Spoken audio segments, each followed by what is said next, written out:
One popular technique to add a cool and trendy look to your videos is by adding this glitch effect, and I'll be showing you how to do it using Adobe Premiere Pro. With your footage on your timeline, go to Effects, select VR Digital Glitch, and drag it onto your clip. Place your playhead where you want to start the effect. This works for me. Go to Effect Controls, and under VR Digital Glitch, drop down the Distortion tab.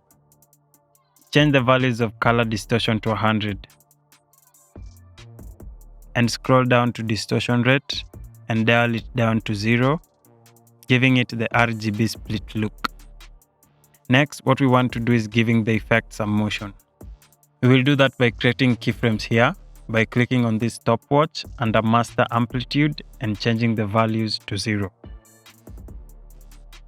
Go 3 to 4 frames ahead and change the values back to 100.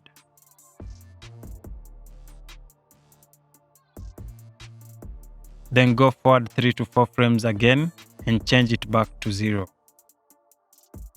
To add a bit of motion to this effect, go back to Effects, search for Directional Blur, and drag it onto your clip.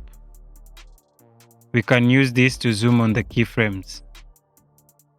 Under Effect Controls, go back to the first keyframe, scroll down to Directional Blur and create a keyframe on the blur length. Skip 3 to 4 frames and change the blur length values to something like 5. Go forward 3 to 4 frames again and change the blur length values back to 0. This is how it plays.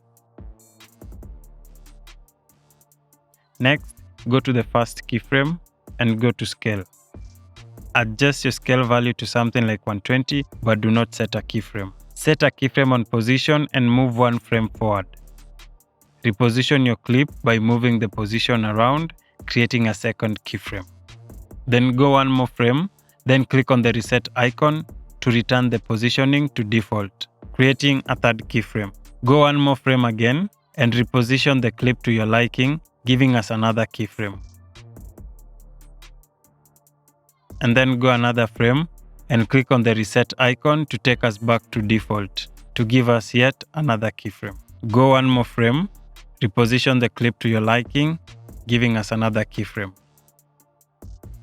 And then go another frame and click on the reset icon to take us back to default, to give us yet another keyframe.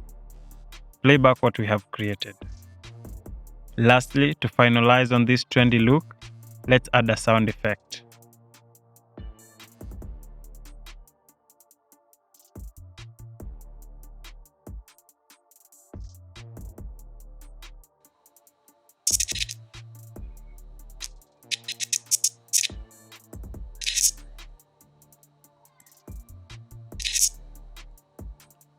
You can always copy and paste the effect to another place by highlighting the keyframes, copying and pasting them where you want the effect to happen, and that's it. And there you have it, a cool and trendy glitch effect to add to your video. Till next time, kwaheri.